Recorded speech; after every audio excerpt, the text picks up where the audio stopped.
ሰላም ጤና ይስጥልን የተወደዳችሁ ቤተሰቦቻችን እንኳን ለጌታችንና ለአምላካችን ለመድኃኒታችን ለኢየሱስ ክርስቶስ የልደት በዓል በሰላም አደረሳችሁ ለማለት እወዳለሁ። በትናንትናው ዕለት የአእላፋት ዝማሬ መደረጉን ተከትሎ እጅግ ደስ የሚያሰኙ አስተያየቶች ተሰጥተዋል። በርካቶች በመቶ ሺዎች የሚቆጠሩ በሚሊዮን ደረጃ የሚቆጠሩ ኦርቶዶክሳውያን ታድመዋል። አዲስ አበባ መስቀል አደባባይ ላይ የነበረው የአእላፋት ዝማሬ በብዙሃኑ ዘንድ የተወደደ እጅግም እግዚአብሔር እንዲመሰገን የምናደርግበት እንደሆነ እንኳን ኦርቶዶክሳዊ ያልሆኑም ጭምር ሲያመሰግን ሰምተናል። በዛሬ መረጃችን ክብርት የአዲስ አበባ ከተማ አስተዳደር ከንቲባ የሆኑትን ወይዘሮ አዳነች አቤቤን እንዲሁም የኢትዮጵያ የኢፌድሪ ምክትል ጠቅላይ ሚኒስትር የሆኑትን አቶ ተመስገን ጥሩነህን እንዲሁም ሌሎች የሰጡትን አስተያየቶች አቀርብላችኋለሁ። በትናንትናው የኢጃት የአእላፋት ዝማሬ የነበረው ክስተት እንዴት ነበረ? ምን አዲስ ክስተቶች ታዩ? የሚለውን ጭምር ለማቅረብ ወዳለሁኝ። ስለዚህ ደስ የሚያሰኝ ዝግጅት ነበር። እውነት ለመናገር ቀጥታ ወደ መረጃዎችን ሄድኩት። ቪዲዮችን ኋላ አጋራላችኋል። ክብርት ከንቲባ እንዲህ አሉ። ከንቲባ ምስክርነት የአእላፋት ዝማሬ የከተማዋን ድባብ በልዩ መንፈሳዊ ድምቀት የሞላ ነበር ሲሉ ተደምጠዋል። የኢትዮጵያ ኦርቶዶክስ ተዋሕዶ ቤተክርስቲያን የጌታችን የኢየሱስ ክርስቶስን የልደት በዓል ገና ምክንያት በማድረግ በአዲስ አበባ መስቀል አደባባይ ያዘጋጀችውን የአእላፋት ዝማሬ መርሃ ግብር በድምቀትና በሰላም መጠናቀቁን የአዲስ አበባ ከተማ አስተዳደር ከንቲባ ወይዘሮ አዳነች አቤቤ አሳውቀዋል።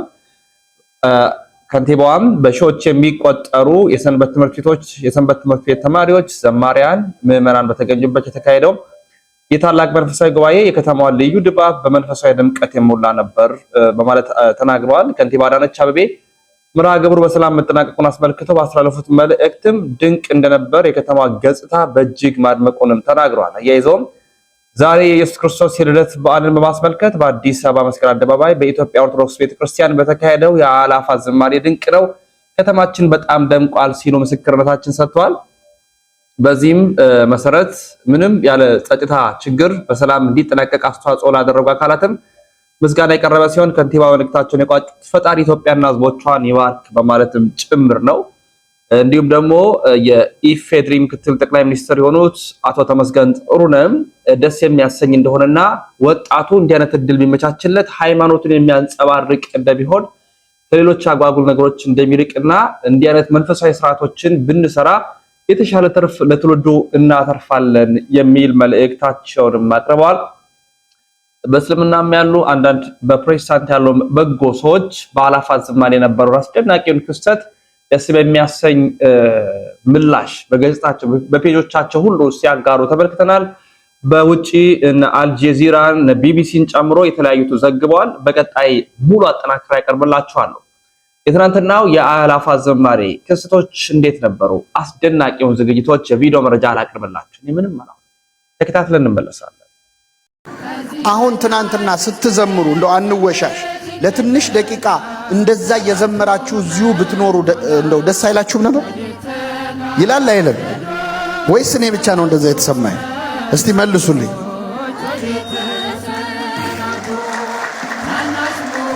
ማን ነው ስሙ? ዮሴፍ፣ የምትወደው ምግብ ምንድን ነው? አስብበት። ምን አለ? ሽሮ የሚወድህ ምግብ ነው። እሺ ዮሴፍ፣ ሽሮን አሁን እዚህ ያለው ሰው በሙሉ ባይወደው አንተ ብቻ ብትወደው እዚህ ያለው ሰው ሽሮን እንዲወድ ምን ታደርጋለህ? ትነግረዋለህ። አልገባው አለ። ግን በሚያሳዝን ሁኔታ ምን አለ? ምን አለ? ጸልይለታል። ሽሮን ለማስወደድ የሚጸልይ ሰው ተገኘ። በጣም ጥሩ ነገር ነው። እሺ ቁጭ በል፣ እግዚአብሔር ያከብርልህ። ለማንኛውም አንድ ሰው የሆነ ምግብ እንደው ጣዕሙን አልረዳ ሲለ ምንድነው የምናደርገው? እስቲ ንገር። አንድ ጊዜ ምን በለው። ብዙ ጊዜ እኔ ብዙም አልወደው ምግብ አለና እስቲ ቅመሳት እንጂ ከዛ በኋላ አትበላም እንባላለን። ከጣፈጠን ነው ምን በለው አይደለ? ነብዩ እግዚአብሔር ዳዊት ምን አለ? እግዚአብሔር ቸር እንደሆነ ቅመሱ እዩማል። ቀምሶት እኮ ነው። አያችሁ? ግድ የለም አምላኬን ቅመሱትና ይዩታል። ምስጋናችንን ዝማሬያችንን አሰብኮታችንን ይቀበልልን። ጸሎታችንን ልመናችንን ሁሉ ሰምቶ ለሀገራችን ለኢትዮጵያ ሰላምን ለእኛም ለሕዝቦቹ ፍቅርን አንድነትን ያድለን። በዓለ ልደቱን የሰላም የፍቅር ያደርግልን። ለበዓለ ልደቱ በሰላም እንዳደረሰ ለበዓለ ጥምቀቱ በሰላም ያደርሰን። God bless the Ethiopian Orthodox Christians. Today, the 7th of January 2026, marks the Christmas day in Ethiopia. Bear in mind that every 7th of January, Ethiopians celebrate Christmas in their country, which is very different from ours because Ethiopians currently are in 2018 according to the Julian calendar. Now they use a whole different calendar, that's the Julian calendar, while we the rest of the world, most of us use the Gregorian calendar, so they don't really conform with the norms of the West.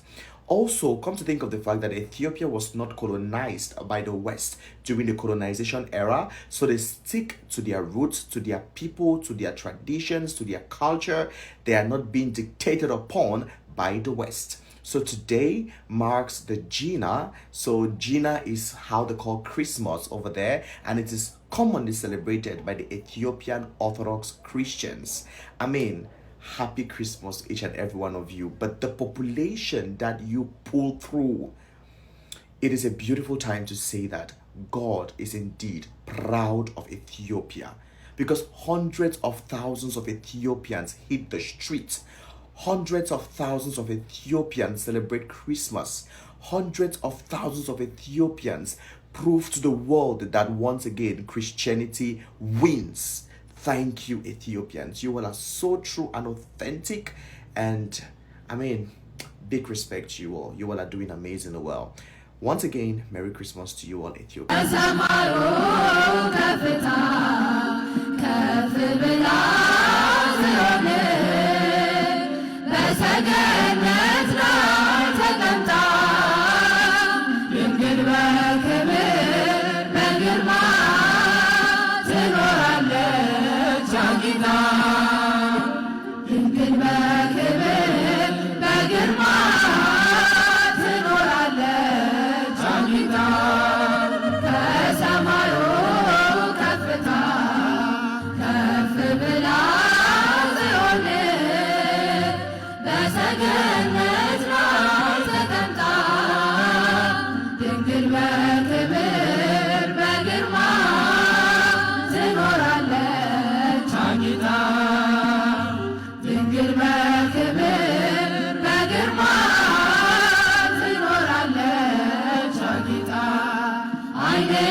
ድንግል በክብር በግርማ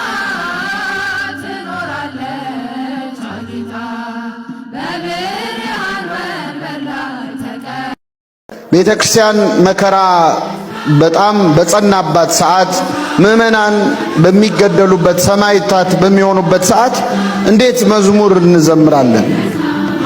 እንዴት ነጭ እንለብሳለን? የሚል ጥያቄ ሳይፈጠርብን አይቀርም። በጣም የሚገርማችሁ እኔ ነቢየ እግዚአብሔር ዳዊት ከዘመራቸው መዝሙራት መካከል በሐዘን ስሜት ውስጥ ሆኖ የዘመረው አንድ መዝሙር አለ። ይህ መዝሙር ምንድነው? በባቢሎን ወንዞች አጠገብ በዚያ ተቀመጥን፣ ጽዮንን ባሰብናት ጊዜ ምን አለ? አለቀስን።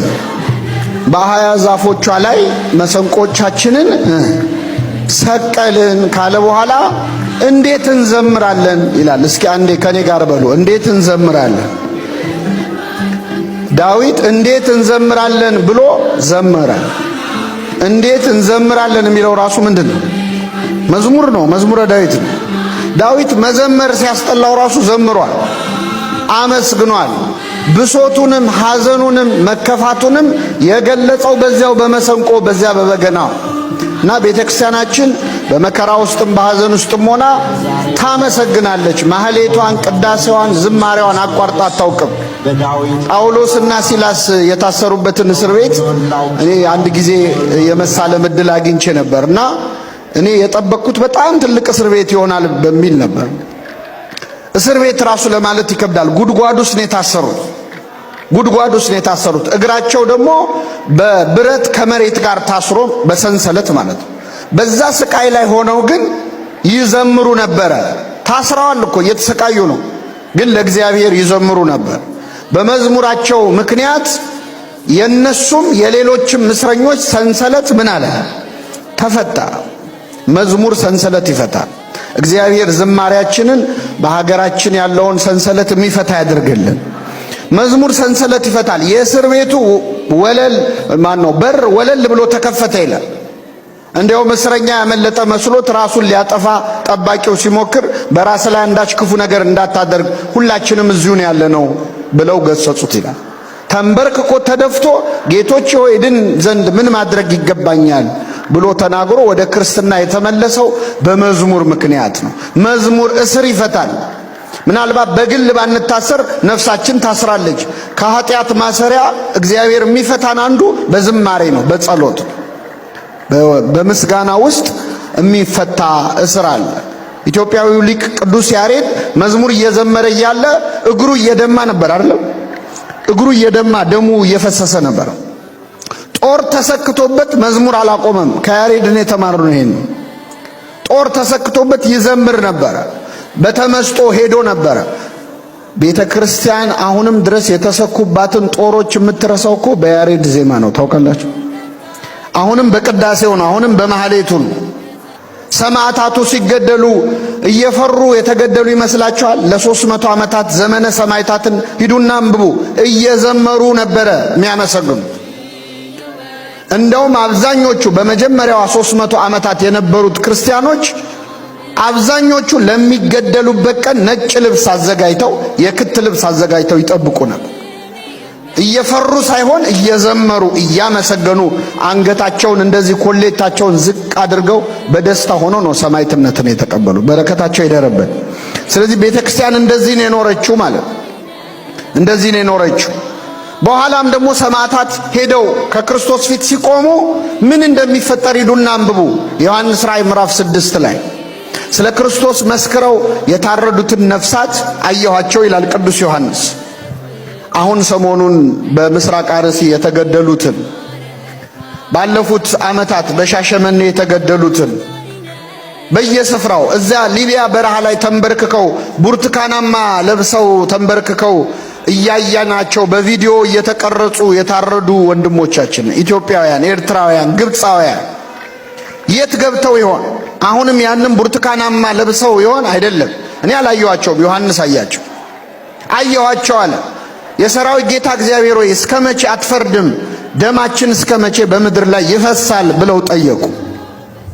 እንደነሱ የሚገደሉ የሌሎች ወንድሞቻቸው ቁጥር እስኪሞላ ድረስ ለጥቂት ጊዜ እንዲያርፉ ተባለላቸው። ትንሽ አረፍ በሉ አላቸው። ነጭ ልብስም ተሰጣቸው ይላል። ምን ተሰጣቸው? ነጭ ልብስ። አሁን ያን ብርቱካናማ ልብስ ጥለውታል። ያንን ወድቀው አጥንታቸው ተከስክሶ ስጋቸው ተልከስክሶ ሬሳቸው ወድቆ እንዳየነው እንዳይመስላችሁ ነጭ ልብስ ለብሰዋል። በሰማይ እየዘመሩ እያመሰገኑ ነው። የኛንም ነገር እየነገሩት ነው። እስከ መቼ አትፈርድም ብለው በእግዚአብሔር ፊት ቆመው። እግዚአብሔር ከሰማዕታቱ በረከት ያሳድርብን። ይህንን የምትሰሙ ሰዎች ሁሉ እስኪ እዚህ ይሄን በዓል ደስ ብሎን እናሳልፍ። እውነት እኔ በጣም የምር ይሰማኛል።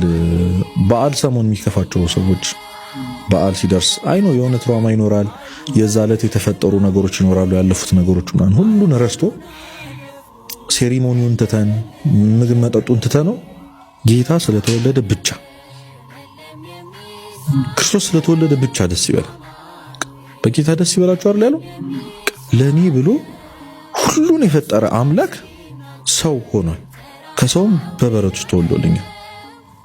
እንደ ሰው ተመላልሶ ለኔ ብሎ እንሂድ ቤተ መቅደስ ሄደን ጌታ ሆይ አመሰግናለሁ፣ በቃ እንኳን ተወለድክልኝ፣ እንኳን አንተ ሆንክ። ማርያም ማንም አይታገሰኝም ነበር፣ ማንም አይችለኝም ነበር፣ እንደዚህ ማንም አሳልፎ እዚያ አይደርሰኝም ነበር እና በቃ እንኳን ተወለድክልኝ፣ እንኳን አንተ ሆንክ እንደማለት እግዚአብሔር እንደማመስገን በቃ እውነት ክርስቶስን ለማመስገን ትልቁ ቀን ነው። ከፍቷችሁ እንዳታሳልፉ ይሄንን ጊዜ። ብዙም ያስከፋ ነገር አለ አውቃለሁ። ምናልባት ገና ለኛ ገና ሊሆን ይችላል። ክርስቶስ ግን አለ፣ መጥቷል፣ ተወልዷል እና እንኳን ተወለደልን።